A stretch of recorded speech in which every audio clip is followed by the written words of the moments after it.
Жестовият език не е еднакъв по целия свят и сега ще ти обясня защо.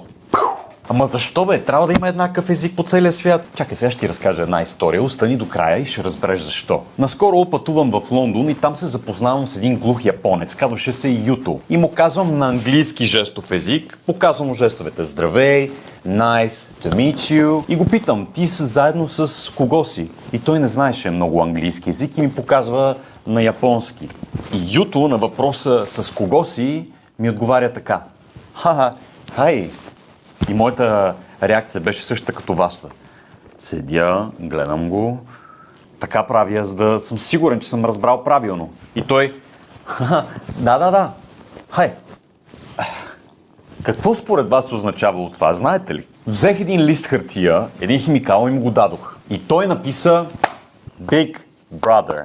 Та какво искал да ми каже, че той е бил заедно с големия си брат в Лондон? Сега разбирате ли защо жестовия език е различен по целия свят?